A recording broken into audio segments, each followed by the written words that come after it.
চিটাগং কিংসের জন্য একটুও দরদ হলো না শাকিব খানের ঢাকা ক্যাপিটালসের। এবার ঠিক বিডের বেশেই কামব্যাক করলো লিটন মুস্তাফিজরা। আগে বোলিং করে স্বাগতিক ব্যাটারদের ধসে দিয়ে ব্যাট হাতে বজায় রাখলো ধারাবাহিকতা, যার সুবাদে টিকে রইল তাদের প্লে অফ খেলার সম্ভাবনা। কঠিন সমীকরণ সহজ করার পথে এখন রাজধানীবাসীর প্রতিনিধিরা।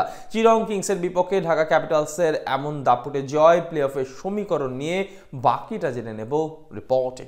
9 ম্যাচে ঢাকা ক্যাপিটালসের পয়েন্ট ছিল 4, প্লে অফ নিশ্চিত করার জন্য দরকার ছিল বাকি 3 ম্যাচে অবধারিতভাবে জয়। তাই আজ চিটাগং কিংসের বিপক্ষে জয়ের মিশন নিয়ে মাঠে নামে লিটন দাস, তানজিদ তামিমরা। এদিকে পয়েন্ট টেবিলের দ্বিতীয় স্থানে থাকা চিটাগং কিংসের বাকি 4 ম্যাচে কমপক্ষে 2টা জিতলেই সুপার 4 নিশ্চিত হবে। দুই দলের এমন সমীকরণের মাঝে আজ জহুর আহমেদ চৌধুরী স্টেডিয়ামে টস জিতে আগে ব্যাট করতে নামে স্বাগতিক ফ্র্যাঞ্চাইজিটি। চিটাগং এর ব্যাটিং অর্ডার এদিন উসমান খানের পরিবর্তে জায়গা পান জুবায়েদ আকবরী। তার সাথে ওপেন করতে আসেন আগের দিন অর্ধশতক করা নাইম ইসলাম। দুজন মিলে শুরুটা ভালোই করেছিলেন, কিন্তু পাওয়ার প্লেতে মানানসই ব্যাটিং করতে পারছিলেন না একজনও। দুজনের 40 রানের জুটি ভাঙে 19 বলে 23 রান করে জুনায়েদ আকবরী আউট হলে এরপর জুটি গড়েন গ্রাহাম ক্লার্ক ও নাইম ইসলাম। দুর্দান্ত ফর্মে থাকা ক্লার্ক কিছুটা চালিয়ে খেললেও নাইম ছিলেন ধীরগতির। তারা মিলে যোগ করেন আরো 49 রান।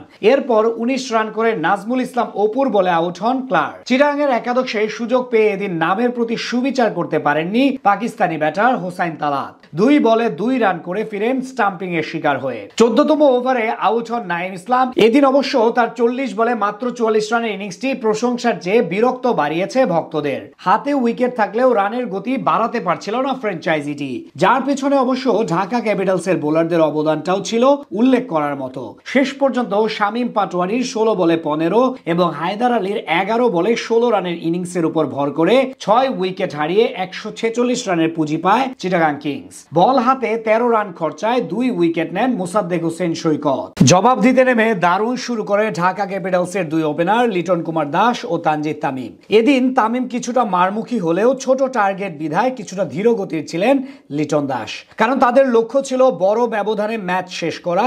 যদিও 25 রান করে নিজের উইকেট ধরে রাখতে পারেননি লিটন। হোসাইন তালাতের বলে পুল করতে গিয়ে খালেদের হাতে ক্যাচ তুলে দেন তিনি। তার বিদায়ের পরেও নিজের অ্যাপ্রোচ বজায় রাখেন তানজিদ তামিম। 10ম ওভারে আরাফাত সানিকে ছক্কা মেরে অর্ধশতক তুলে নেন তিনি।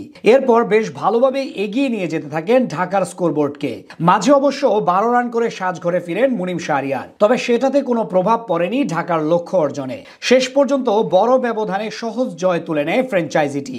এই জয়ে টিকে রইল তাদের প্লে অফ খেলার সম্ভাবনা। টুর্নামেন্টে 10 ম্যাচে 3 জয় ও 6 পয়েন্ট নিয়ে তারা উঠে পড়ল 5 নম্বরে। এখন বাকি 2 ম্যাচ যদি জিতে তাহলেই সেরা 4-এ ওঠার সুযোগ থাকবে লিটন মুস্তাফিজদের জন্য। যদিও সেক্ষেত্রে তাকিয়ে থাকতে হবে বাকিদের দিকে, কিন্তু প্রথম 6 ম্যাচ হারার পর যেভাবে কামব্যাক করলো তারা, সেটা সত্যিই প্রশংসা করার মতো।